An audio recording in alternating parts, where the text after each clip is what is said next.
Hello. It's good to see you guys. We're gonna watch some crime with Alex for a little bit. Alex is gonna do his monthly Madrinas nonsense. You know what? I got two videos. One is 21 minutes, one is 34 minutes. Let's do, what is it, 34 plus 21? That's 55. Just under an hour. Sounds good to me. I love that timing. Let's get it. All right. Well, why don't you give a bit of a coffee spiel before we get into it? Yeah, thank you guys for letting me, and also Kelly in the chat, Kelly_Madrinas, come and hang out and chill with you guys tonight. If you've never heard my voice before, my name is Alex. I'm with Madrinas Coffee, the very proud coffee sponsor and partner for SNEEG and this dope channel, guys. And SNEEG, actually, could you pull up the Madrinas Coffee web store real quick? Because we have two new flavors: the pumpkin spice whole bean. Oh, it's so good. Yeah, if you guys are into brewing your own coffee at home, we have flavored whole bean coffee. There it is, right there. Pumpkin spice, right, good. I tried it, good. Made my house smell amazing. This also, I haven't tried this just yet, but it smells really good as well. Here, scroll through that carousel, because eventually we'll find you. And if they haven't supported you and loaded up with your wild berry fueler, then they need to, guys. SNEEG has his very own flavor with us, wild berry green coffee fueler. This one smells really good too, by the way. The French toast one smells amazing. Tastes amazing. Yeah, gourmet French toast is a banger. Discount code Sneegsnag, guys. So go to madrinascoffee.com. You can click the tile underneath the stream, or you can just obviously just go straight there. Go and support your boy. You got the Sneegsnag wild berry. You got the brand new pumpkin spice. You got the brand new cookies and cream. The most important thing is that you support your boy. Use this discount code. Yeah, use code FART. Big. I don't know if it'll pull up on the stream though. You know, like, I don't know if it'll be like a little. Where it does. It might. Dude, that's the fart technology is a little outside my pay grade. That's why I got people like Kelly and Austin. Oh, and actually, apparently it does. Sage says fart actually works. Guys, thank you again for letting me come and chill for crime time. Now I'm ready for crime time. Me too. Cool. So we're going to watch some crime. I'm going to mute alerts so it's not loud and we can watch properly. I have a criminology degree. I like to watch true crime on stream. We watch some sensitive topics. So if you're not here for that, I don't know why you clicked on the stream, because most of you are here for this. We're going to watch two new channels today now, called When a Suspect is Informed of a Murder They Committed, which I'm sure is a satirical title, from Mind of a Criminal, and then The Dubious Case of Kendhammer from Stay Awake. So I'm excited to see how both of these channels are, because I'm obviously always looking for more. It's in the Raptor. Thank you for using discount code FART. Look at that right there. Yes! Discount code FART, bro. Yes! Kelly goes, you tell him, SNEEG. Yeah, SNEEG, tell Nobody him, bro. cares about these people supporting me and your company. They want to watch the crime. Queen Boo, discount code Sneegsnag. That's the birthday confetti cake, cold brew. It's delish.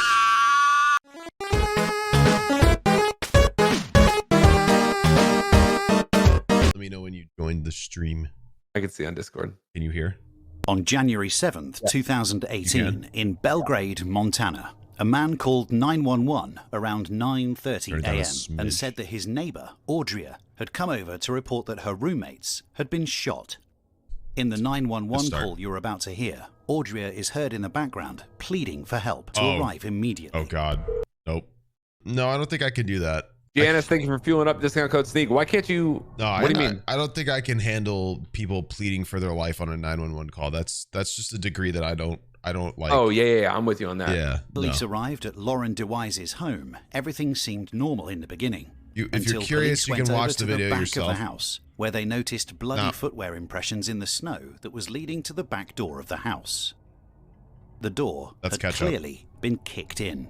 For YouTube the police continued to move in up the stairs, where they found the body of a 35-year-old Lauren DeWise, who was laying dead in her bed from gunshot wounds to the head.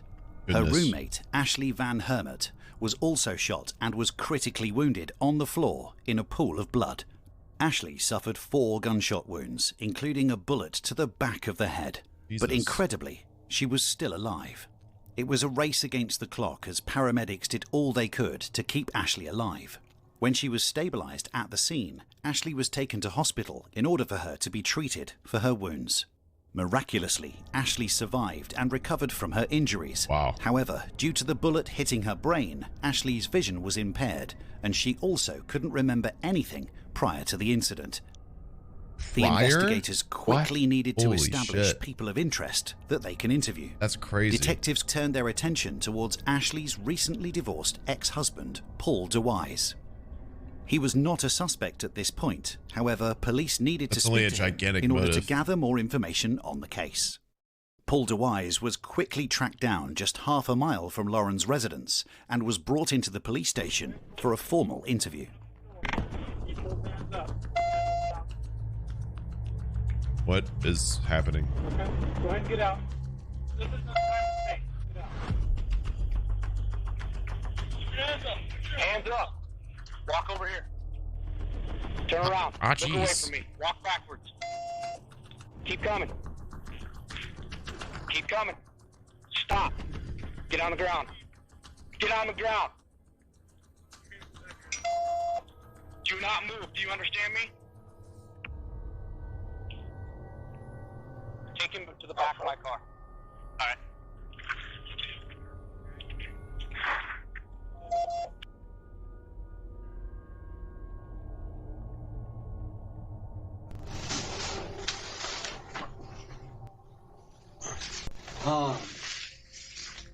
So the Good reason Lord, this that guy I looks like a police officer. wanted to talk to you is there was some issues that happened If I imagined one, it would be, over at he would look Lauren's house just like that. this morning, and I just kind of wanted to touch base with you to see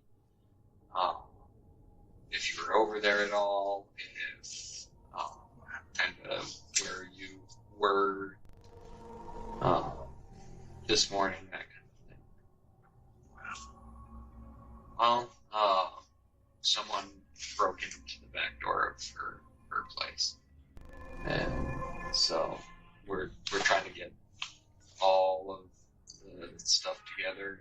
I don't From agree what I understand, with this you guys tactic. were separated and whatnot before. That's I don't really agree with this tactic because like literally they used him, like they put him to gunpoint and got him in the police car. And now they're like being like, oh, somebody broke in. We're just checking out what happened. But like he's trying to casually bring it up Yeah, after the most intense, dramatic sort of first encounter. Yeah, he's not trying to like get him. He's trying to like get him to say something. But it's also like they brought him in at gunpoint. Like they stopped him in his car and like brought him in handcuffs. I don't feel like he's gonna be like, oh, what's going on? You know what I mean? It feels a little weird to kind of be like so tongue in cheek about it immediately after like bringing the fucking law on him. You know what I mean? It also doesn't feel like the guy that's talking does this often. He's like stumbling over his words a Yeah. lot. Maybe this wasn't the officer that brought him in either. So who knows? I don't know. where we're at. Sure. Right? Well, not really. He's stanced up. Look at that. Well, the person that came in ended up shooting her. So She's dead. yeah. So Oh my god. So that's why we're talking to you, because you guys are going through a divorce. From what I understand, that's we need to kind of figure out what's going on. So Sorry, that. absolutely anything that you can tell Sorry, us, I was like, doing something on just another a little clarity monitor. I don't know why that came up. would be helpful, I think, for both of us. Oh my god, they have a kid? This is news to me. That's I awful. don't know anything about it. Complete news, complete surprise. They told me when they picked me up they're investigating a homicide. Boy, I it's did not rocking. think I just there's some weird stuff's been happening since I've been over.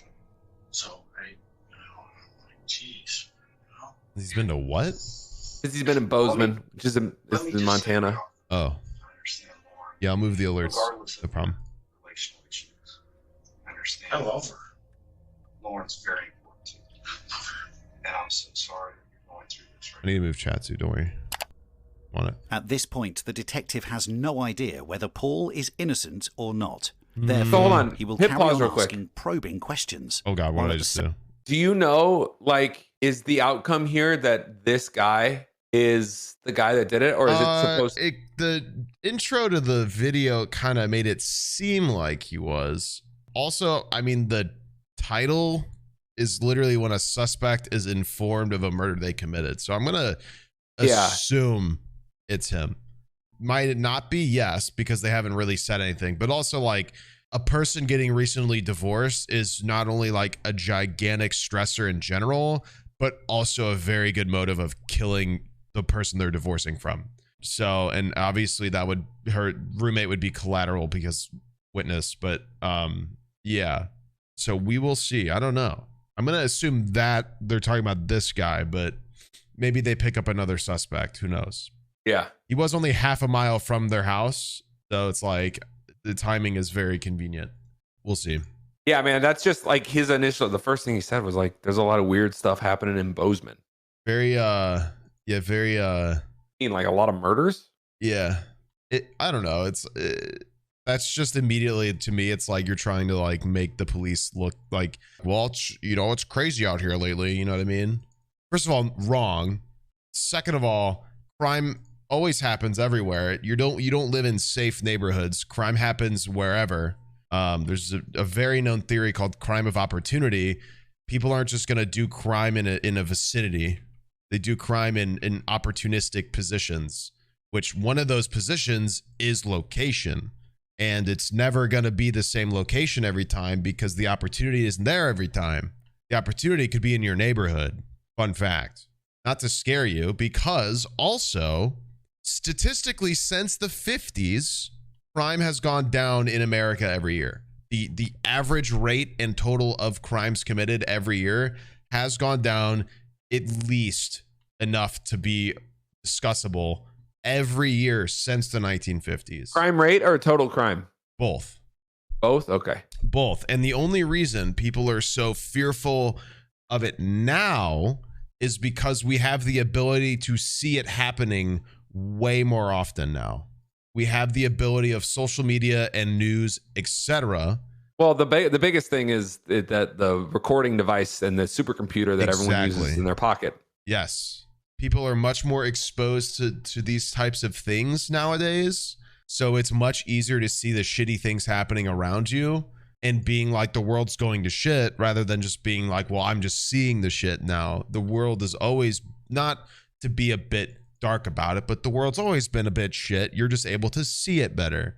Bit depressing, but true. Yeah, him just being like, oh, it's getting crazy here. Seems like he's already trying to try to set up some well, the other day I got jumped by some guys and maybe it was them because they, there's been a weird amount of crime lately. Maybe you guys should look into that and totally don't look into me, the guy who just is getting splitting from his wife, who's now dead miraculously. How convenient. Guess I don't have to sign those papers or whatever. Not that I would. Ha ha ha ha. To a potentially grieving innocent person. Can you tell me a little bit about how the separation has been going?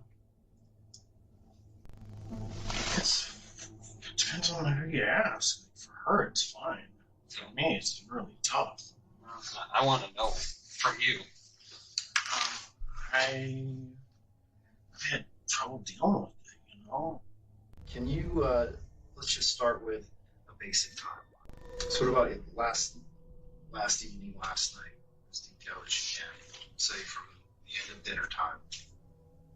Tell me about what you know. I fell asleep again. I fell asleep again?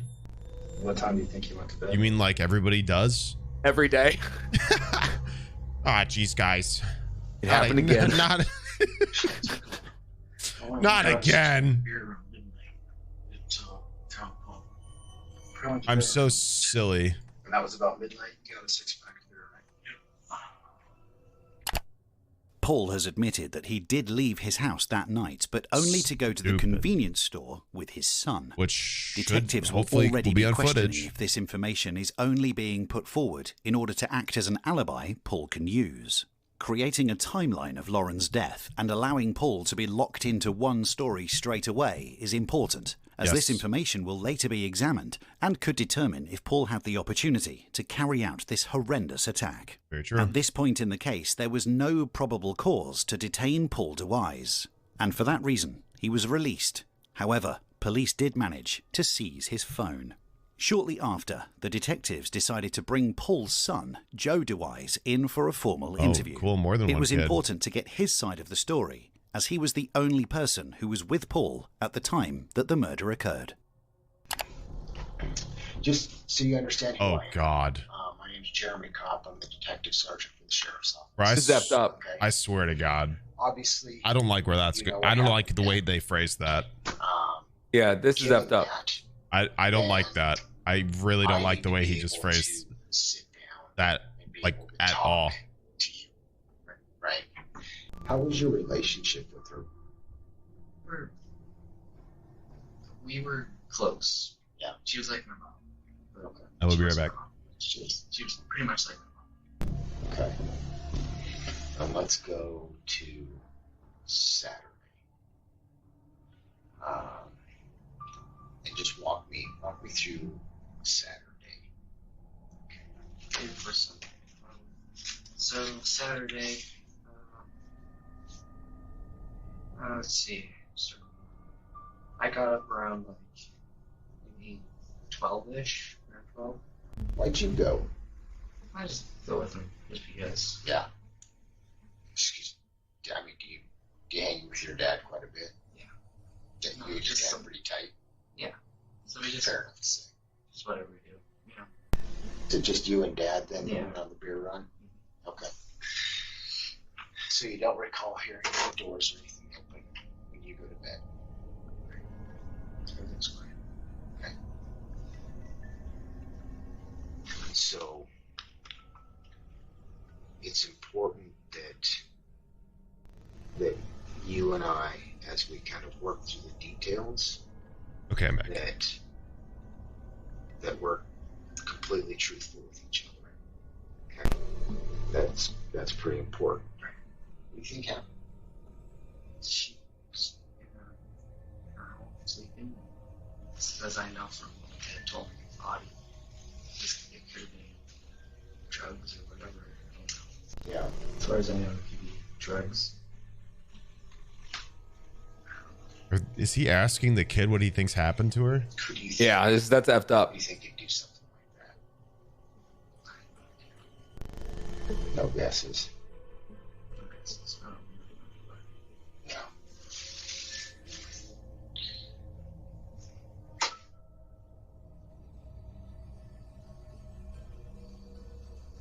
It couldn't be my dad. He wrote his. Why is it so quiet? I have no idea. Given his age, the detectives didn't feel like they needed to push him more and therefore concluded the interview. Joe has provided his statement about the events of that night, which coincided with his father's story. This story was either the truth or a fabricated lie that Paul and his son rehearsed prior to this interview. Rehearsed? A few days had passed when the crime lab came across an interesting discovery. There was a second set of shoe prints found at the scene that was not previously known to the detectives. And this particular shoe print seemed to be significantly smaller than the other set of footprints that was already found. Knowing that Paul DeWise and his son, Joe DeWise, set off from the house on their own at the same time that the murder was believed to have occurred, detectives now knew it was time to bring Joe DeWise back into the police station for a second interview. You and I kind of talked about the timeline. Oh boy. What everybody had done on Saturday. And we talked about that kind of in detail going into Sunday morning itself, right? Okay. So, let's start with this. The detectives asked him to describe exactly what he did on the day of the murder, and Joe's answer stayed the same. He told them that he was at home with his dad that entire day, apart from a brief period where he and his dad went to the convenience store to buy beer. The detectives know that he isn't telling the complete truth.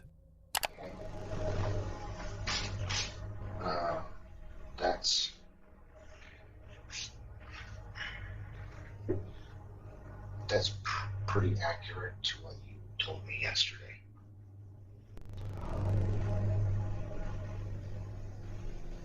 Which is unfortunate because I don't think that that's actually what happened. And I was hoping that today you and I could break through that, and we could talk about what actually happened. That's because if I can't get you to be honest with me, I can't help you. And I don't believe that you're being He's not going to help him regardless, by the way. completely truthful with me. And I don't know exactly why. But I'm not willing to give up on you. I think that we can get through it. Okay? I know that this is really hard for you to sit here. I know it. I can see the weight on you. And the only way I can help is if you and I are honest with each other. I can't help. I can't do anything if you and I aren't honest with each other in here. Was it just your dad? Come on, son. Did you tell you what it was? And then what did he tell you?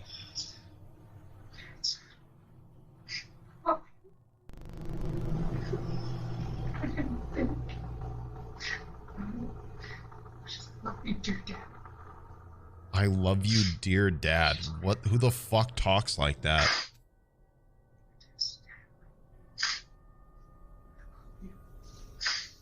Why would anybody buy him saying that?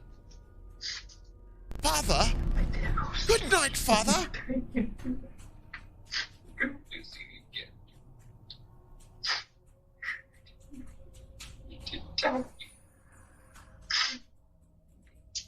Stop him. What is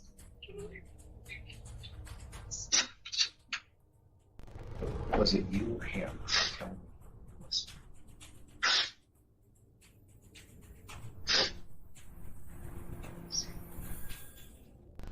Oh, it's brutality.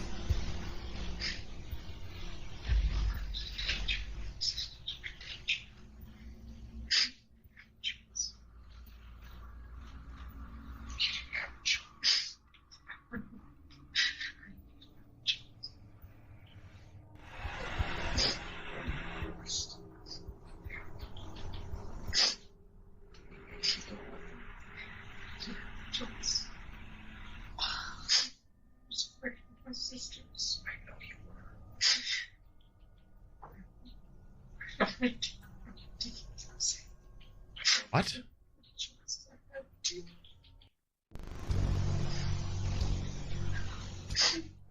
how far did you go back?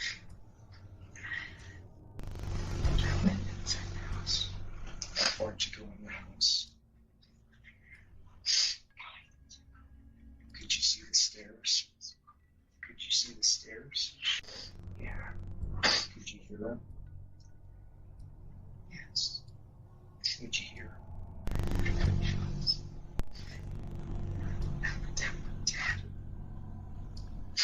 What the hell is wrong?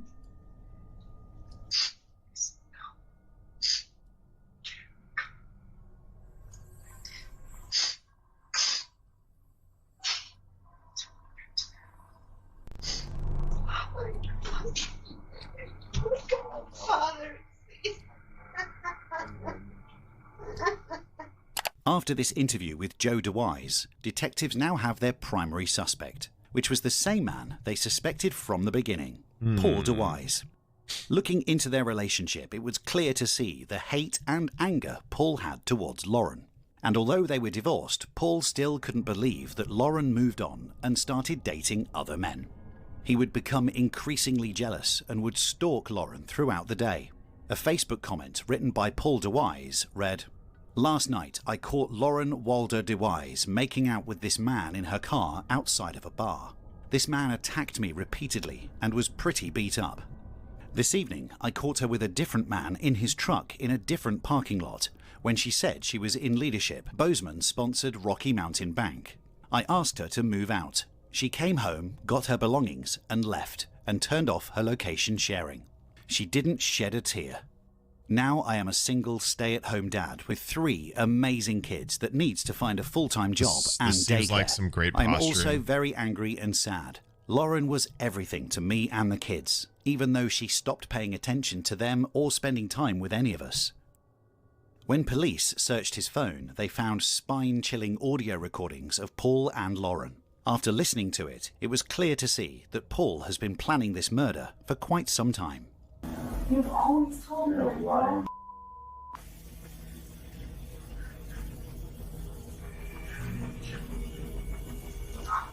That's what I'm talking about. I'm trying to express myself. Like you. How was this recorded? I guess maybe she did it by secret. Jesus I have no idea. Christ. So tired of this nasty fake.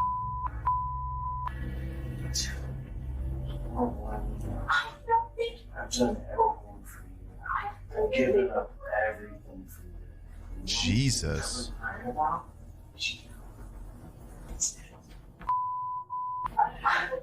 You know what? She's gonna happen. Detectives also managed to locate the gun used to kill Lauren DeWise. Fuck me, A that's 22 disgusting. caliber Ruger pistol was found near They Paul's said home his phone. with a serial number He recorded that linked that. Paul DeWise to purchasing it. That's messed Given the up. This is statements whole. that This detectives is received brutality. from Paul's son, and with all the evidence collected from the scene Christ. and Paul's phone, the detectives now had probable cause to request See, I an didn't know arrest how much I warrant believed the issued for kid Paul being DeWise. forced to go. He was arrested that same day but and was at the sent same- to prison but to await This his makes trial. way more sense that he might have actually been forced to do this. The conclusion fucked. of the 7-day trial and 2 hours of deliberation, the jury found Paul DeWise guilty on all 3 counts, including deliberate homicide, attempted deliberate homicide, the shooting of Ashley Van Hermit, and using a gun to commit the crimes. District Court Judge Holly Brown sentenced Paul DeWise to 220 years in Montana State Prison with no eligibility for parole. Damn. I like this channel. That is. That had 5 million views on it. Yeah, that's messed up. Wait, does it say anything in the underneath about like when that happened? No, it's just about a lot of JCS tags. They didn't say it earlier in the video, did they? I don't know. No, I just didn't know if it was like recent or 10 years ago or something like that. I was a little. I thought like maybe the kid went and they planned it together for a bit, but Oh, it said 2018. that's messed up. That's brutality. I mean, that's fucked up that he treats his wife like that. Well, I mean, Or it's say obviously that brutality things. that he did that, but I mean, like, you know what I mean? Like, it's all. That dude that's messed up. Like that It's dude all is messed messed up. up. Like that guy is just not human. That's absurd. Yeah, that guy's evil. I don't have much to add to that one, man. Evil. The whole thing was just Let's evil. watch another. Surely it can't get worse. We're gonna watch the dubious case of Todd Kenthammer from Stay Awake Crime and Psychology, another channel I haven't seen yet. So let's see how it is. 2016. Uh-oh. It's a 911 call. I don't like where this is going. Hello? Oh, hi, this is the 911 center. You called me. I've got a no. Yes, hang on. I've got police and ambulance, first responders headed to Emmonsburg and Cooley. I need you to tell me what happened. Slow down. Did the car work? Needs help. Okay. And so your wife is injured? Yes. Okay. Yes. And there was in a car accident? Yes, a pipe or something came through her windshield. A pipe did. Pipe? Okay.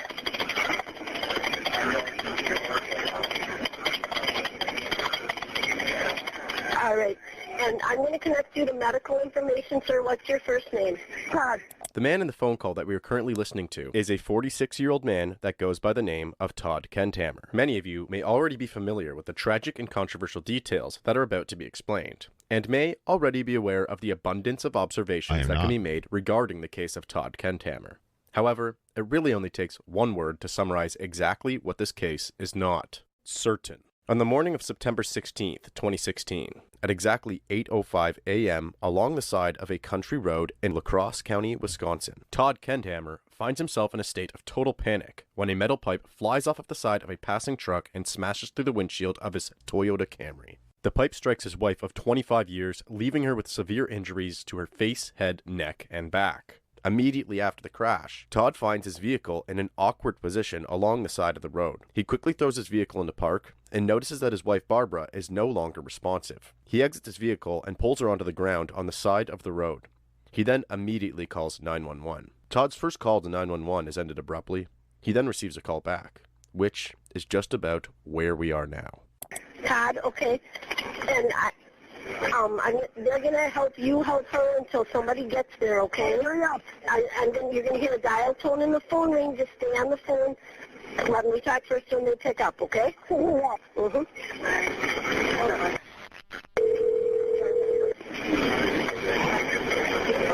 Communication. Hi, this is Lisa, 911. I've got Todd on the line reference that accident at Bergen County in County M. He said a pipe or something came through the windshield and hit his wife.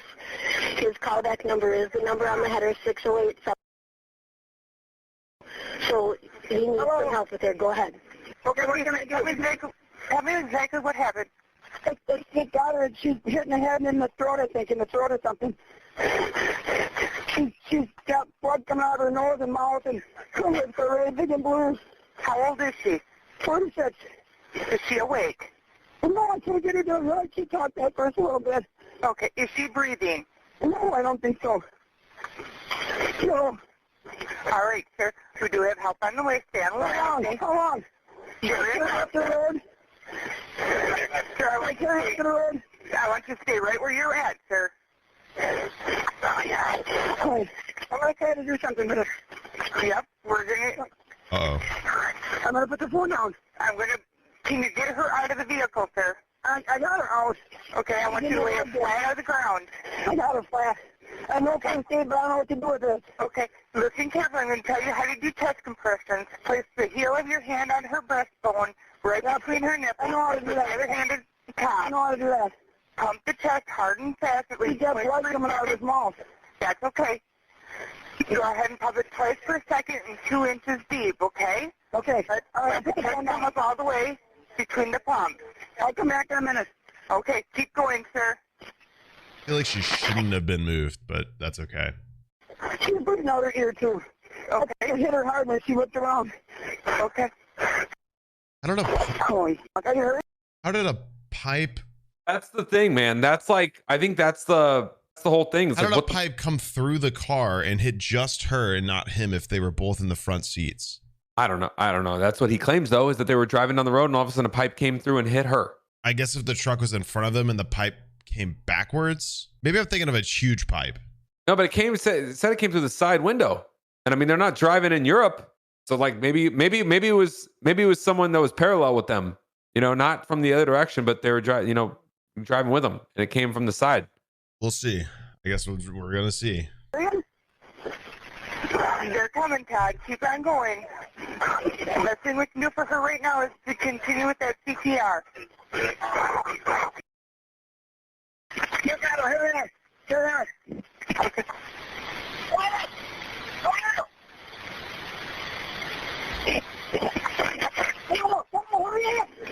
Hurry up. You're going to be okay, Barb. You're going to be okay, Barb. You're going to be okay. You're going to be okay, Barb. You're going to be okay. First responders are on scene. I know that. All right. Sounds great. Thank you. Yep. Bye. Bye-bye. First responders then arrived on the scene and immediately began applying first aid to Barbara. Within minutes, an officer also arrived with a dash cam set to record.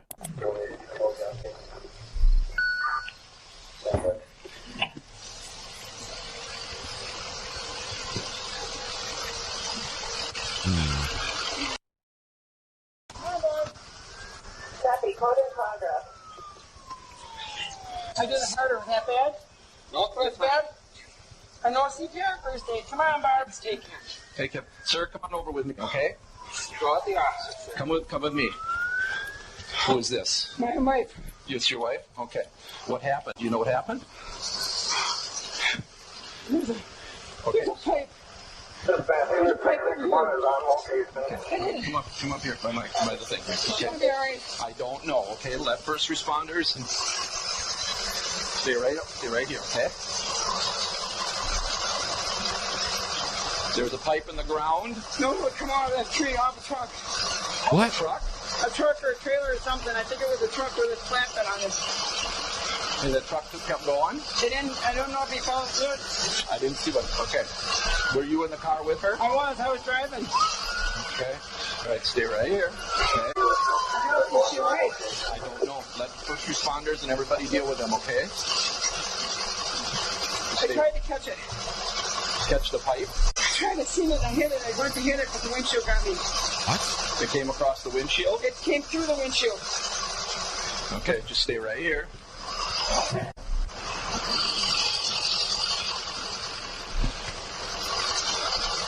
God. You tried to stop it? Oh my God. We gotta hurry. She's not good. She's spitting blood out of her mouth. They're dealing with her, okay? Let them deal with it, okay? His first name's Todd, right? Yeah, Yep. Okay, Todd. Let them do what they can, okay? You were driving, she was in the passenger seat, correct? Yes. Okay. Okay. Just stay right here with me. Also, look at how the car is parked.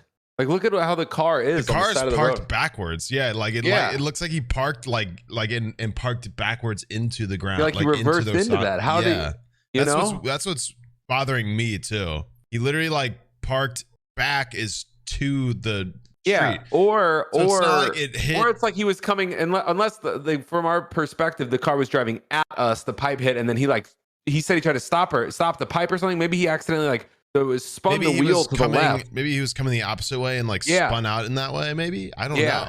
But like even then, how would you spin? I guess wouldn't there be? I don't know. Did he say the pipe came out of the tree at one point? I think he meant to say truck, but he said tree.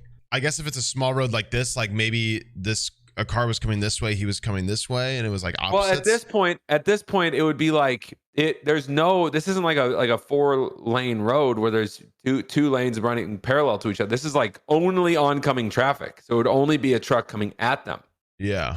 But remember at the beginning they said that like it ends and it's not certain. I feel like he's lying. You don't think she was in that car alive? I don't think so either. I think she was already dead for sure.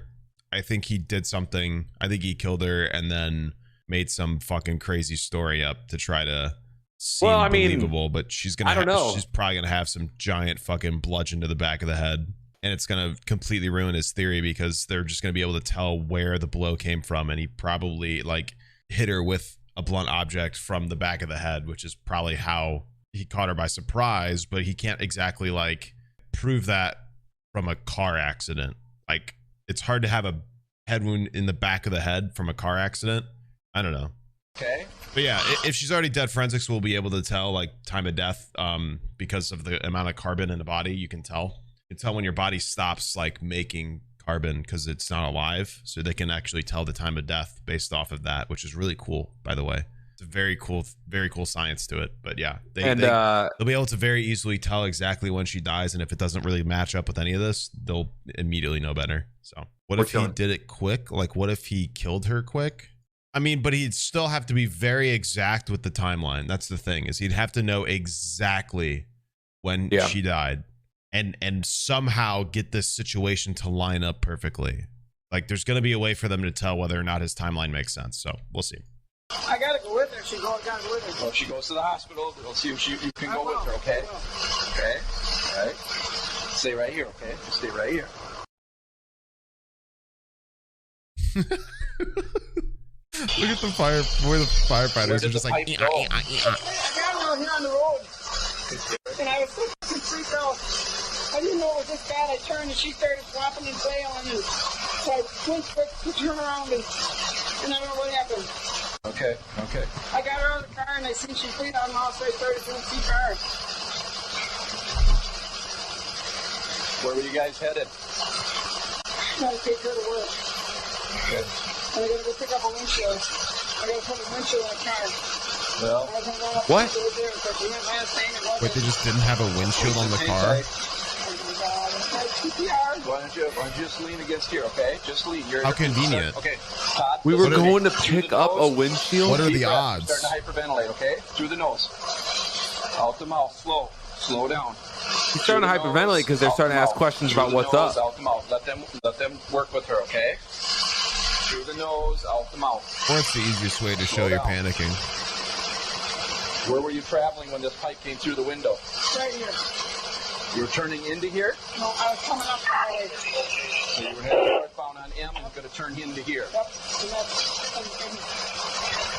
I just glanced and seen it. I didn't get it in time. Okay.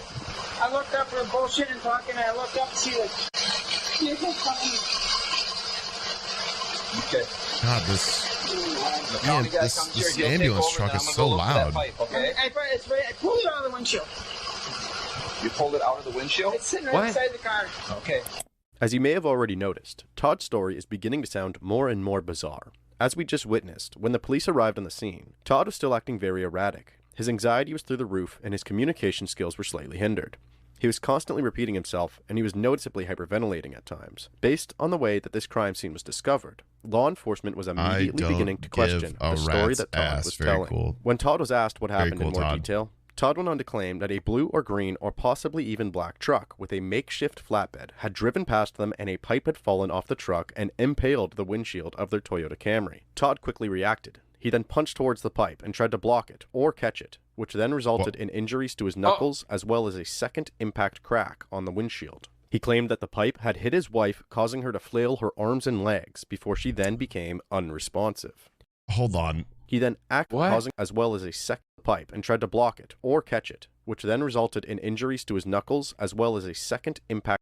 So he's saying that him trying to grab the pipe somehow caused a second impact of the windshield? Traumatized Butter, thank you for fueling up. Discount code Sneegsnag. That pumpkin spice looks great.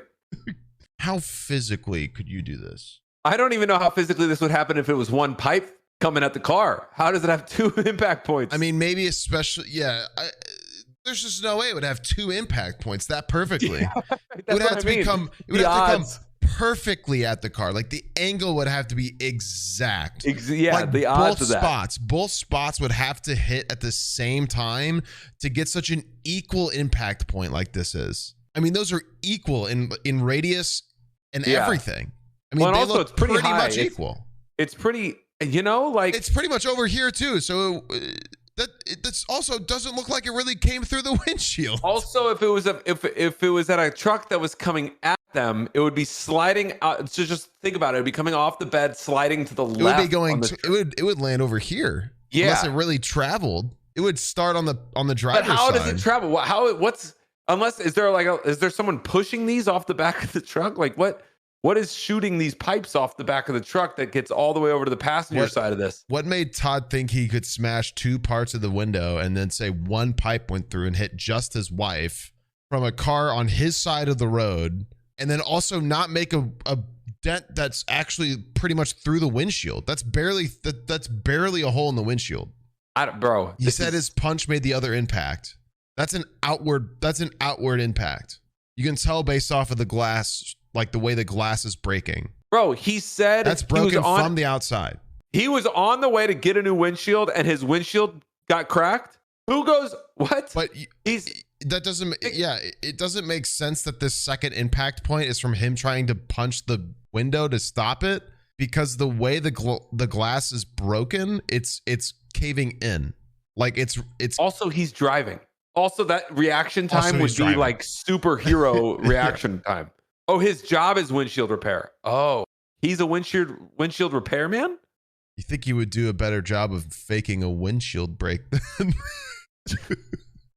crack on the windshield. Anyway, let's keep going. He claimed that the pipe had hit his wife, causing her to flail her arms and legs before she then became unresponsive. Super he then real. accidentally put the car into reverse and reversed the car into the ditch. Of course. Explaining the awkward resting position of the car. He then exited his side of the car, walked around to the front of the car, and removed the pipe, which was still sitting inside the windshield. Once again, the pipe doesn't really, I mean, like, unless it really came at like an angle that his like side of the car digs into the passenger seat and like hits her face first. You know what I mean? I don't know. Walked around to the front of the car and removed the pipe, which was still sitting inside the windshield. He placed the pipe on the ground next to the car and then removed Barbara from her seat. He began CPR and called 911. After the responders arrive, speak to Todd, and provide immediate first aid to Barbara, they determined that Barbara's injuries were far too severe to treat on scene and transported her to the local hospital. Todd was also taken to the hospital to be by her side. The following day, on September 17th, 2016, Barbara Kenthammer passed away as a result of the injuries that she sustained during the apparent freak accident. Damn. Law enforcement became very suspicious fairly quickly and continued to investigate the claims made by Todd. And eventually, on December 6th, 2016, Todd Kenthammer was charged with claims accident. September. Kenthammer passed away as died. The following day was that she 2 months quickly- later. It said September 16th. First-degree murder of September 7th, 16th, Barbara 17th, and Kenthammer. December 6th. 3 months after a West Salem woman died from what was believed to be a Next freak clip literally accident, answered her it. own husband is now charged with killing her. News 8's Madeline O'Neill now joins us in the newsroom with the latest. Martha and Mike, a homicide charge against 46-year-old Todd Kenthammer has been filed today after an investigation shows he may be lying about how his wife died. Kenthammer and his wife Barbara were allegedly in a car accident in September near the intersection of County Road M and Burgum Cooley Road in the township of Hamilton. Kenthammer told the La Crosse County Sheriff's Department his wife was injured when a pipe fell off a truck and crashed through the windshield of the car he was driving, hitting Barbara in the passenger seat and knocking her unconscious. She died the next day. But after further investigation by the La Crosse County Sheriff's Department, authorities say that story doesn't add up, and they charged Todd Kenthammer with first-degree intentional homicide. In order to place charges against Todd, authorities relied on the initial observations made and I can't wait for there to be I can't wait for there to be footage of just like him driving his like shattered windshield car to like the scene he placed the crime at, just looking really stupid. It said in order to press charges, they relied on basically the first words out of his mouth. In order to place charges against Todd, authorities relied on the initial observations made and suggested that Barbara's injuries were inconsistent with a 53-inch pipe. They meant more like their observations. They cited not his. healing abrasions okay. and contusions on bilateral hands and irregular torn fingernail margins on 2 fingers. They also pointed out that the windshield and the windshield. They cited healing abrasions and contusions on bilateral hands and irregular torn fingernail margins on 2 fingers. They also pointed out that the windshield had been struck more than once. And there was some confusion over Todd's statements that he was on his way to pick up a truck that he was going to repair. I was taking her to work if the truck wasn't there. If we couldn't get the truck, I was going to take her to work, and then I just pick her up after work. Todd immediately entered a plea of not guilty and was being held until a bail hearing could take place. Prosecutors initially sought out a bail of $1 million, but the judge felt that was far too high and ended up setting the bail at $250,000. Todd posted his bail very quickly, the day immediately following the bail hearing. Prosecutors quickly began building their case towards Todd, while Todd also sought... Man posted a $250,000 bail? What a fucking moron. That is so much money. And for what? Good God. Out an attorney to defend him during trial. After about a year, the trial of Todd Kenthammer began on December 5th, 2017. And this is where things get even more uncertain. Good morning. As I told you before, my name is Tim Grinke, and I'm representing the state in this case. Sitting with me at council table is Assistant District Attorney Susan Donsky, as well as Captain John Zimmerman from La Crosse County Sheriff's Department. He will be testifying a number of times throughout the case. And I realize that as I stand here, I have a difficult job. I need to convince you beyond a reasonable doubt that the defendant in this case killed his wife of 25 years, Barbara Kenthammer. I understand the burden that I have, and I accept the burden gladly. That's my job, and that's what I do. This is a sensitive case. This is a very serious case. There's going to be a lot of emotion in this case. And I will do my best to treat everybody with dignity and respect as we go through the facts of this case. The prosecution went on to present a case against Todd, which was built with much more evidence disproving his claims than previously mentioned. The prosecution presented the inconsistencies that they discovered with Todd's story. They discovered that the man who owned the truck was completely unaware that Todd was planning on coming by to view and pick up the truck that day. You are Jerry Logging, correct? Jared Logging. And do you go by Jerry? At times, yes. And do you have a brother Barry? Yes. And a brother Terry? Yes. Is there another brother? Wow. Yes. What's his name? Gary. Okay. If I get mixed up in this, you let me know. That's why I'm here. Good.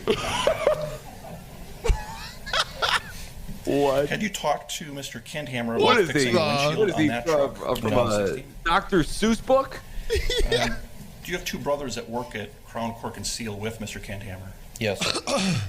Are you close to them? Holy shit. Not really. Did you talk to them at all about needing a windshield for that truck? No. Had you had that windshield in that truck replaced or fixed? I've had it fixed, yes. When was that? That was in 2014 in December. I had, my insurance company took care of it. I had full coverage on the truck. There was a rock chip in it. They fixed it. They had one small rock chip below the wiper that they didn't do, and it's still there. They found conflicting information based on Todd's claims regarding what time Barbara needed to be at work. Although Todd was always transparent regarding Barbara being late that morning, he still mentioned several times that she was supposed to be at work for 8:30, when she actually started at 8 a.m. every day. He also stated that Barbara was perfectly fine arriving slightly late for work, after speaking with several of Barbara's co-workers. This is completely out of character for Barbara. They all would state that Barbara was incredibly punctual and would always arrive on time, if not early. She was so punctual, in fact, that her boss began calling her slightly after 8 a.m. to make sure that something hadn't happened. There were a number of times where you tried to manipulate the police, didn't you? Explain manipulate. Well, you were lying about her work schedule, right? No. You said a number of times she had to be at work at 8:30. You never said 8. No. Even though you knew every other day she worked at 8. Yes. Never once mentioned that, did you? No. You hoped they wouldn't check it out. No, I didn't. After further investigation of Barbara's injuries, it was found that Barbara was discovered with injuries to her neck that were consistent with strangulation. They also found that Barbara had wounds all over her body, not just injuries limited to her head, neck, and back. Interesting. Even after a forensic pathologist ruled out any injuries that were possibly obtained as a result of CPR, The pipe was it was fucked found that up, Barbara man. was likely struck multiple different times. They also found signs of a struggle, which included scratch marks on Todd's neck and chest, as well as Todd's DNA underneath Barbara's fingernails. Let's not forget the injuries that Todd had on his knuckles. Todd claimed that he received these injuries when he reacted to the pipe and tried to block or when he catch the started pipe to as it beat up broke the through the pipe. window. Let's now indulge in the world of fantasy for a moment and imagine ourselves in a vehicle with a pipe hurtling towards the windshield at an extremely high speed. Nope. To believe that Todd had the reflexes capable of even getting his hand in the way of the pipe in order to catch it or block it is fairly difficult. There is many different dashcam videos which can be found online where similar scenarios occur, but in nearly all of them, it appears the driver would need to harness the performance of one of the most athletic people in the world in order to react in time. Not that it isn't at all possible, but it does seem highly unlikely that this is how Todd injured his hands. Todd made other claims, that maybe he tried to push the pipe out of the windshield from the 2x4 inside was like, oh before shit, my exiting Uber. and pulling the pipe out. And maybe that was how the injuries to his knuckles occurred.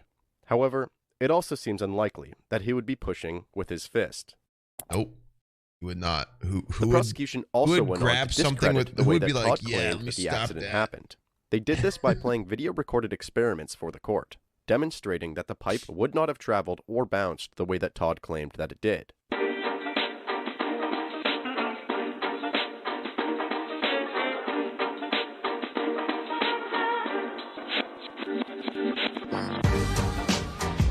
That's what I'm saying. Like, what?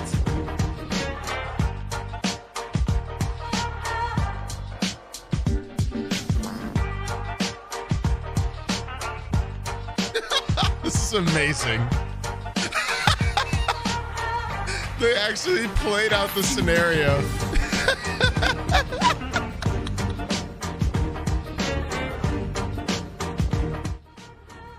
Although it appears as though the pipe flying or bouncing directly into the oncoming vehicle's windshield would be extremely unlikely, there is still a number of factors that are impossible to duplicate that could have made an impact on the way the scenario played out. Investigators also canvassed the local area after the accident, searching for cameras that were directed towards the road that the accident occurred on. They found one camera that was recording that morning. And when they reviewed the footage, they were not able to see any flatbed trucks passing by around the time of the accident. Damn it. I really thought they'd catch him Another like, with this broken ass was windshield. determined by a glass expert, Like backing who up and claimed everything. that the A way that the glass windshield was expert. damaged appeared as though it was struck 3 times. They also believed that the vehicle must have been parked. Keep with the watching. I'm going to passenger be door back in open like at 2 the minutes. time, based on the way the shattered glass was found inside the vehicle. Strangely enough, Barbara was also found to have no glass on her at all. Finally, yeah, that's true. The glass would have obtained a traveled. statement from a witness who drove past the crime scene at 8:02 or 8:03 a.m. This witness stated that although they did see Todd's Toyota Camry awkwardly parked on the shoulder of the road as visible in the crime scene photos, they did not see either Todd or Barbara inside or around the vehicle. They also stated that when they passed by, the Toyota Camry's windshield was still fully intact. You don't know how those scratches got on your body? No. I don't know. I don't know. I don't know. In Madison, they took samples from underneath Barb's fingernails. Okay. So you know Awkward. for analysis. Okay. And that's perfectly fine. And if those come back, and those are skin. Wasn't there a glass expert in Squid Game? Yes, there was. Very astute observation of yours. There was indeed a man who made glass for a living and pointed out the quality of the glass. I don't know. I mean, Thank you, I think. tell me this stuff down, and I try to come up with a scenario, and it's going to sound like I'm just pulling straws A out. very realistic situation that we all find ourselves in. Keep your glass experts close. As well as you do. You can. And I'm telling you. You can solve this. I'm telling you. And your pipes closer, apparently. I do not know how everything happened, but I can tell you I did not. What's going to happen when those samples from underneath her fingernails come back? It's your skin samples. How could that be through my shirt? Could it? You didn't have your shirt on. Oh, come on, serious? Man, I'm getting a little bit nervous. I'm telling you, well, look at this. Should I have somebody in here to help me, or I'm just asking how They're not going to tell you that. Should I have somebody in here to help me? That's for you to decide. What did I miss? I don't think I need anybody. Nothing. They're just pointing out the evidence that we already talked about to him. And now he's asking them if he should have a lawyer helping him, and they said that's up to you, which is obviously them saying, no, don't do that. Everything that we've uncovered in this, and there's so much far-fetched. There's things that are not, can't happen here. It didn't happen like that. You can't go through life flying out of your ass, chat. This is a perfect example. And we've got samples. We're gonna have skin samples. I mean, obviously the murder part is bad too, but like you can't just like make something up and people just like. Because she gave you a hug. No. Come on, guys, let's be real, okay? I'm not for talking. I know. We want the truth. I'm trying to give you the truth. I'm giving you everything I can tell you. You had 3 deep cuts in the back of the head and a broken skull. Shut up. From where? From how? Impact from the back. I don't get it. From somebody hitting her with an object, slamming her head against the garage floor. The injuries on her body are not consistent. Did not happen in the manner in which you are telling us. I'm gonna turn the captions off because they have their own right now. Then rolls off, flies to the side, goes all the way to the What an opposite side insane lie to tell, by the way. and goes through the What a terrible story to weave.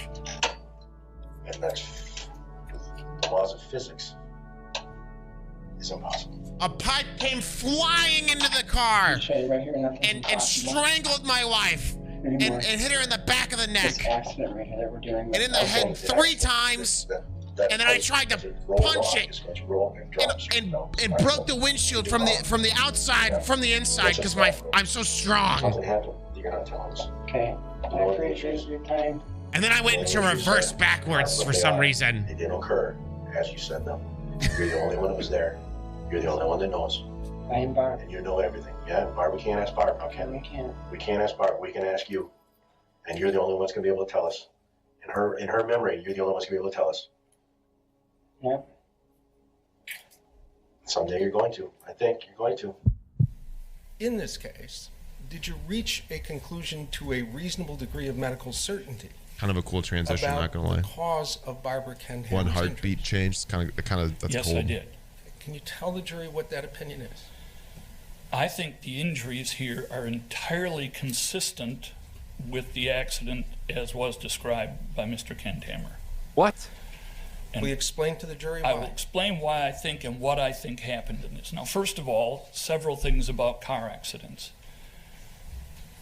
One, the time frame is incredibly What's that Trump compressed. mannerism? This is all the amount Would. of the serious injuries that she sustained in this all happened within 2 to 3 seconds.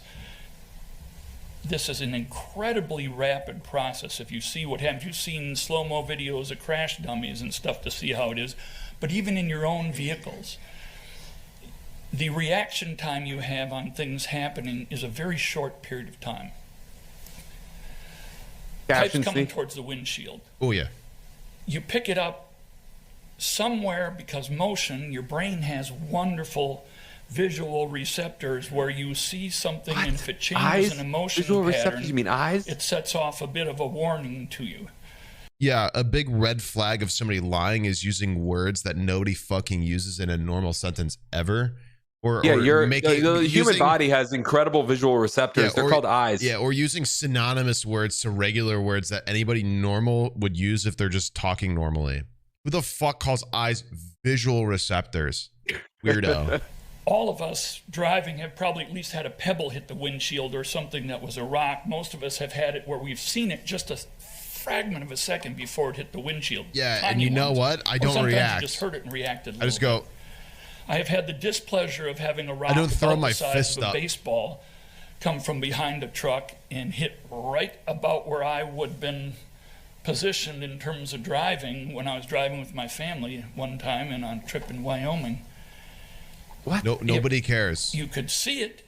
I could see it coming in, but I'll tell you, you didn't pick that up until just before it comes in. Nobody cares. Fast forward until we know this guy's relationship with the husband. Your instantaneous reaction to that is to try and get out of the way of that or to block it. You do one of the two things, and most people, the normal reaction is to duck. You're going to see that, and I ducked. When this happened, I was like this. My kids all laughed. They saw it hit.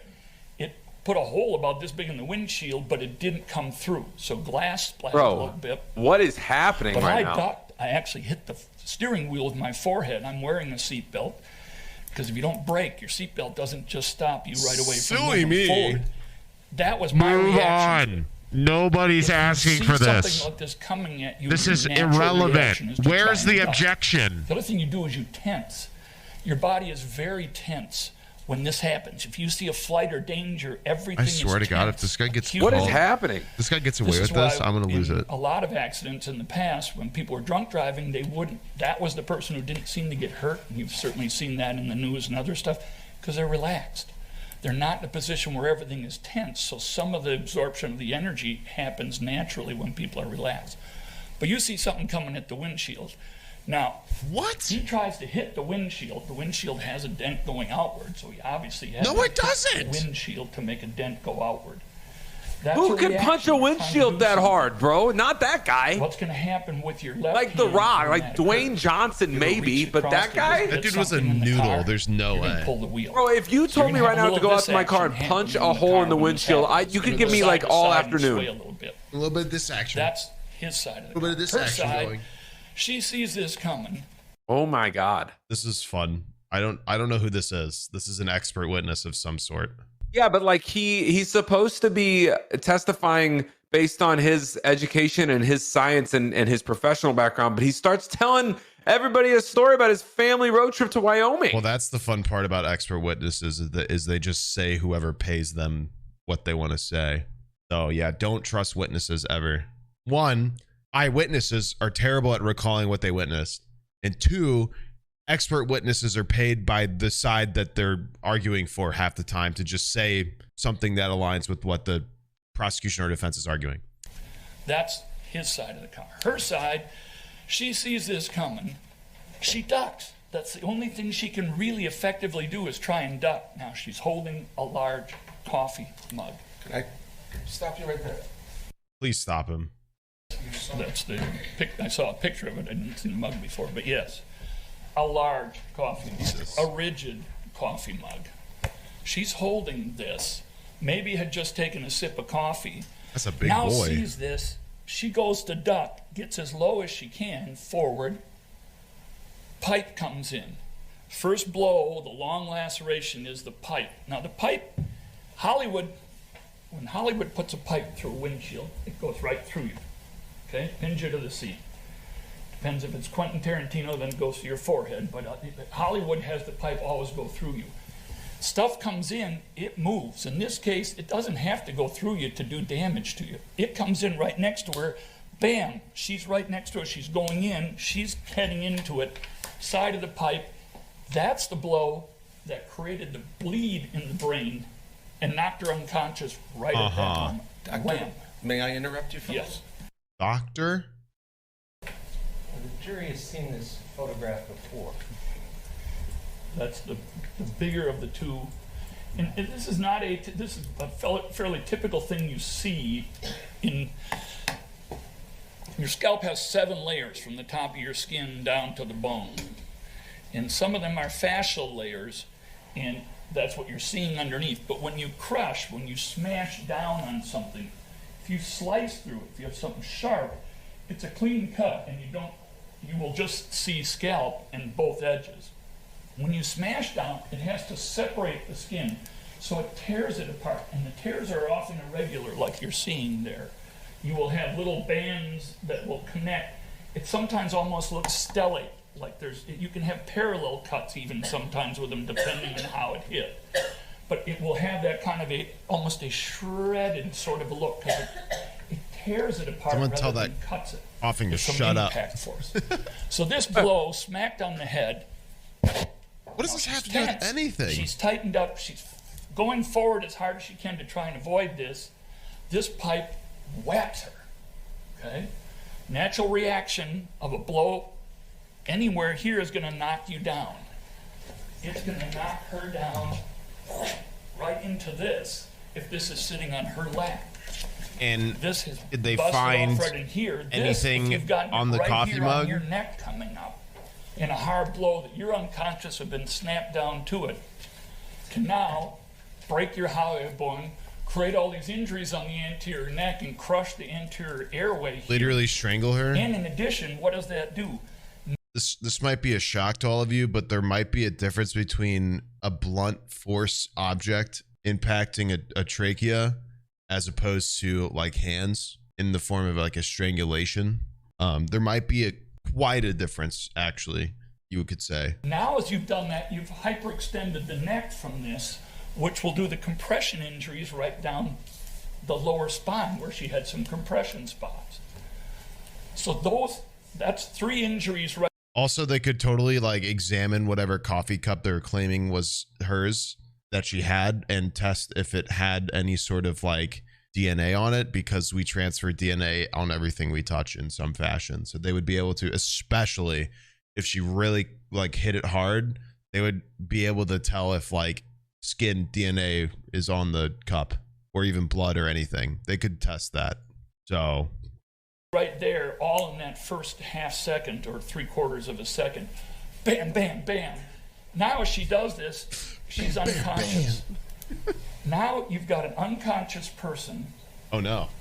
In a car that has likely got a swerve or two in it right at that point. Because again, you punch the windshield, you're going to turn that left hand a bit on the wheel. Everybody punches debris coming out their windshield. Now you have an My first reaction. person that does this, okay, for a second or two. Again, this is all in this first 2 seconds. Now that pipe, if I've turned, I can come back and I can hit it on an angle, so I can have the second cut be at a 90-degree angle to the first one. This is a smaller cut, less force. And that's likely to be the case. She's not forcing it into it. The pipe is almost not like he swung harder on the first swing. Force. Smaller cut. I mean, the pipe force did. Makes sense in terms of this. Now she's flopped around and fallen down and can be starting to seize, from what I understand he's looking at. Certainly been a possibility that she's doing some seizure activity with this at this point because of the brain damage. Seizure activity can throw her into stuff as well. Blunt force trauma might have helped with that, but whatever. A forceful action happening here, below the neck. Her head's not necessarily doing anything with it, but if the body jerks, her head's going to move a little bit. So it's possible. What is he doing?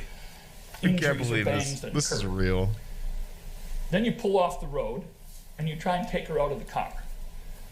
There is nothing harder to move than a human body that is unconscious. Todd Kenhammer's Certainly that's not did true. the best that they could to combat the prosecution's solid case against Todd.